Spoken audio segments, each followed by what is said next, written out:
ডিভোর্সের পরে আমার স্বামী আমার হাতে একটা চিঠি দিয়ে বলল, আজ থেকে 6 মাস পরে তুমি এই চিঠিটা খুলে পড়বে। তখন আমি তাকে বললাম, লাগবে না আপনার চিঠি। যেখানে আপনিই জোর করে আমাকে ডিভোর্স দিলেন, সেখানে আমি আপনার চিঠি নিয়ে কি করব। এ কথা বলার পর সে আমাকে বলল, প্লিজ এই চিঠিটা নাও, এটাই আমার শেষ অনুরোধ। আর কিছুই বলবো না তোমাকে। ইচ্ছা না থাকা সত্ত্বেও তখন আমার চিঠিটা নিয়ে ব্যাগে রাখতে হলো। সবাই বলতে পারেন আমার ডিভোর্স কেন হলো। আসলে এই প্রশ্নটা আমারও, কেন সে আমাকে ডিভোর্স দিল এটা আমি নিজেও জানি না। তো আমাদের দুজনের ডিভোর্স হওয়ার পর যখন আমি বাসায় আসতেছিলাম, তখন লক্ষ্য করতেছিলাম আমার স্বামী কেমন জানি কান্না করতেছে। মনে মনে ভাবলাম, যা ইচ্ছা করুক তো, আমাকে নিজেই সে ডিভোর্স দিয়েছে। সে আমার স্বামী না, সে আমাকে ঠকিয়েছে। আজ থেকে ঠিক 4 বছর আগে আমি তার সাথে সম্পর্ক করে বিয়ে করেছিলাম, কিন্তু সে যে আমার সাথে এরকম করবে আমি কখনো ভাবতেও পারিনি। বাসায় আসার পর তো মা বাবা, আমার ননদ, আমার ভাবি সবাই আমাকে বকাবকি শুরু করলো। কেউ আমাকে ভালো চোখে দেখতো না। প্রতি রাতে ভাবতাম কি এমন করেছি আমি যে সে আমাকে ডিভোর্স দিল। অনেক কান্না করতাম, কান্না করতে করতে বালিশ ভিজে যেত। কখন যে নিজে ঘুমিয়ে যেতাম সেটাও ঠিক বলতে পারবো না।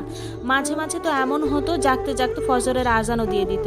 এর মাঝে আমাদের বিবাহ বিচ্ছেদের 1 বছর হয়ে গেল। হঠাৎ করে মনে পড়লো আমার স্বামী তো আমাকে হাতে একটা চিঠি দিয়েছিল, যেটা 6 মাস পর খুলে পড়তে বলেছিল। মুহূর্তে আমি যে ব্যাগে চিঠিটা রেখেছিলাম সেখান থেকে বের করে পড়তে শুরু করলাম।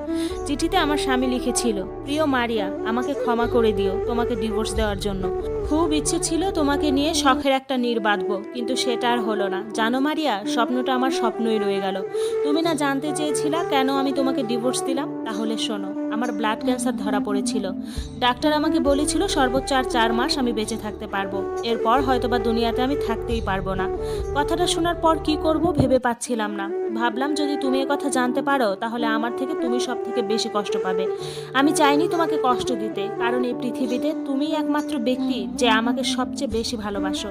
সামান্য একটু অসুস্থ হলে তুমি দিনের পর দিন কান্না করো, একটু জ্বর হলেই তুমি কত রাত না ঘুমিয়ে আমার জন্য পার করেছো। আর যদি আমি আমার এই অসুস্থতার কথা বলি তাহলে তো তোমার জীবনটা অর্ধেক শেষ হয়ে যাবে। আমি চাইনি তোমাকে কষ্ট দিতে, যার কারণে তোমাকে ইচ্ছাকৃতভাবেই ডিভোর্স দিয়েছি, যেন তুমি আমাকে অনেক বেশি ঘৃণা করো, অনেক অনেক।